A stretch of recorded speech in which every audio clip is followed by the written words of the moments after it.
All right, welcome to Infinite Ways. Today we're going to install this Alpine deck. It's doubled in on a 2007 Ford Ranger. Should go fairly easy, but we're going to just unravel this box and see what's inside. Opening the box, we've got cables, looks like for backup camera. We've got a grommet of some sort, or it looks like a drill bit even. The actual deck, these decks are a lot smaller and thinner because there's no DVD or CD player. And what else we got? A whole bunch of wires for the install, speakers, instruction manual. Alpine's a good reputable brand. We also picked up this mounting bracket. Not sure if I'll need it, but we'll see. Okay, passing everything, we have our doubled in deck. It's touchscreen. Looks like we have wires for the stereo. This looks like wires for the backup camera. This is your USB wire. Here's your microphone. Here's the camera itself. Actually, it's really cool. They give you a drill, a bit here to drill a hole for the camera. You likely won't be using that. They also have a bracket here that you can use to mount it on the license plate. The model of this Alpine unit is iLX-W650. It's got Android Auto and Apple CarPlay. 7-inch receiver. So I picked up a wiring harness for the Ford Ranger. You should always try to use a harness because it just makes your life easier. It's a little bit of a plug and play. That way you kind of like plug this into the existing wiring of the car with that little plug there. I'll take it out, that little plug there. And then you wire these ends to the actual wires that will go into your deck. So you make sure these ends wire up. And what you do is I look in the manual of the stereo right here, and you go right to the page where the wiring diagram is. And for your wiring harness, you have wiring diagram color codes here, and you just match them up. That's all you do. It's pretty simple. And then basically once these are wired together, this part here of your wiring harness plugs into the car, and the rest of this part here plugs into the back of your receiver over there. Too easy. We're in the truck now. We should make sure that this connection, this wiring harness fits with the existing stock serial wire. But first, before we get back there, we got to be able to take off this bezel, whatever you call it. This whole thing will come off. And there's two screws, one here, and there's 7mm screws. And you just gonna unscrew it like this. Well, that's the tighten. So righty tighty, loosey lefty, right? So just unscrew it like this, and then the screw comes off. Once we got the screws off here, see, the little screws. Then you just pull on the back of this here at the top, bottom, and then pull the top, comes right out. And then basically, you got to disconnect it. So disconnected the stereo at the back here. This is the radio antenna. Just pull that out. This is basically your stereo here. So you gotta there's a clip on the bottom that you just press in and pull out. Once you get a hold of that, you can pull it out.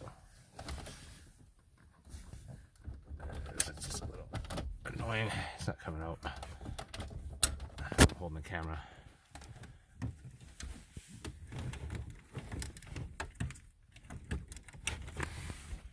I'm gonna pull it out with putting on the camera first.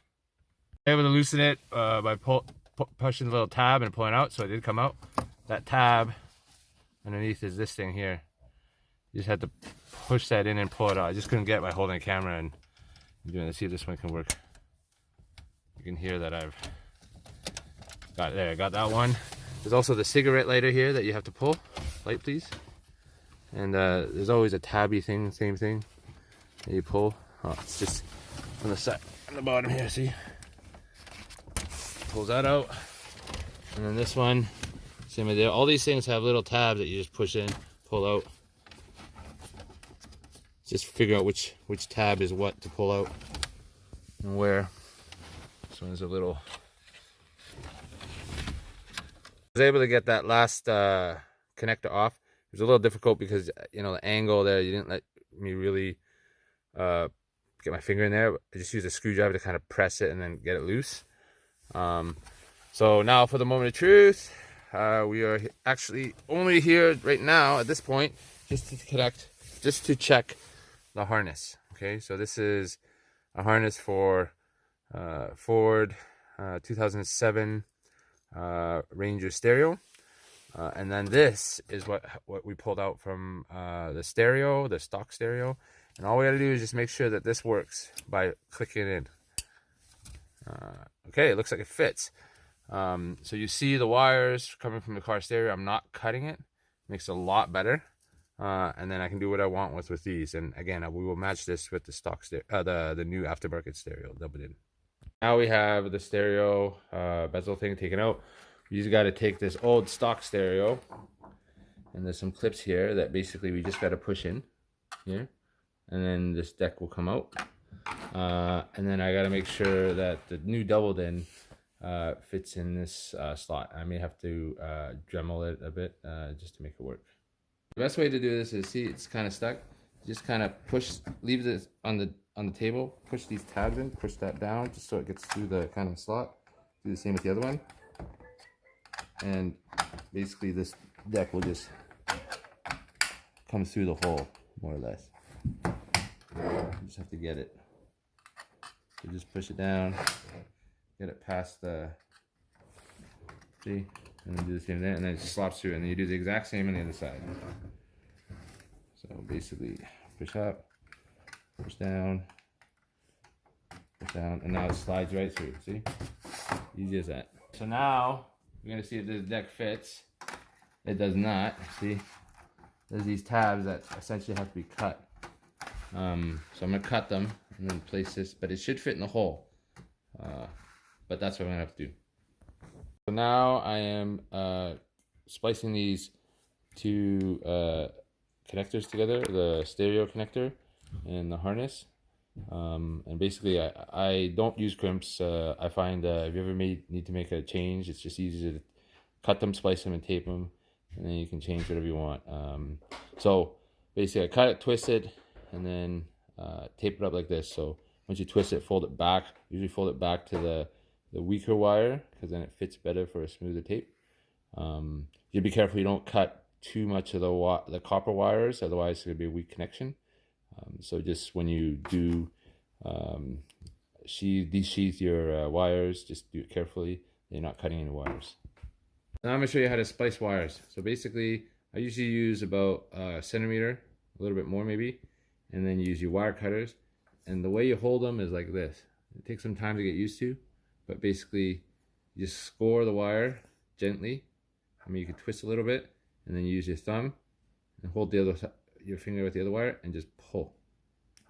Simple as that. And see, I didn't cut any of the copper. And do the same thing with the other wire, the harness, and we're matching the red positives.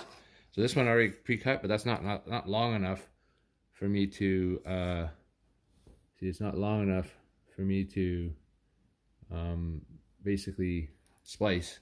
So I'm going to cut a little bit more, about that much, pull it, and twist the two together like so.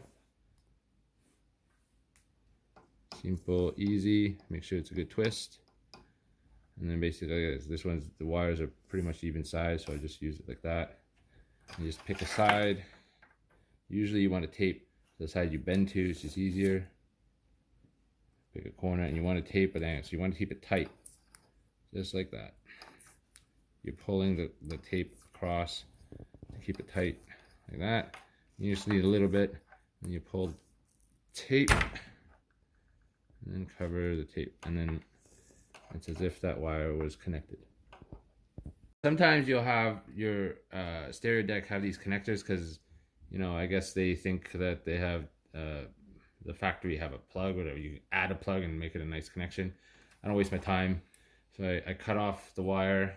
Usually leave it because maybe I'll reuse this or something, so I usually cut off a little space so I can reuse it. And then basically, like the other two wires, the positive and negative, I splice. Okay, didn't get cut through as well. It's fine. And then that one, cut a little bit more for that one. And in scoring your wires, I'll feel. So you want to be gentle enough to just cut through, but not all the way. And basically splice like the other one. For every car stereo is the same. You need your positive, right? It goes directly to the battery, which is also an accessory. You need your negative, which is ground, and then you need your battery, right? So this goes to the battery as well. So those three. So yellow is usually battery, positive is usually red, and ground negative is always black. That's what turns on your stereo. You do that and your stereo turns on. Now while the sound comes out is another thing. Your speakers have to be connected. The wires to the speakers have to be connected. And then if you have a complicated system with an amp, that's a little different. But every basic car stereo turns on with those three wires. And now I'm going to connect up the speakers. And with this, the wiring harnesses usually that you buy are pretty good in color matching. So basically, I have 4 speakers in this truck. Front, left, front, right, rear, left. And there's always 2 wires per speaker, positive and negative. So this one here is the front right, which is gray. So I just match it up with the gray on the stereo deck, which is nice with this deck. I'm trying to line it up a little bit, but here, there's gray. And it's easy as that. That is my positive for the front right speaker. Gray black and gray black would be the negative. And as soon as I connect those, and then you power up the deck, that one speaker will have sound. So I'm just going to do the same for all 4.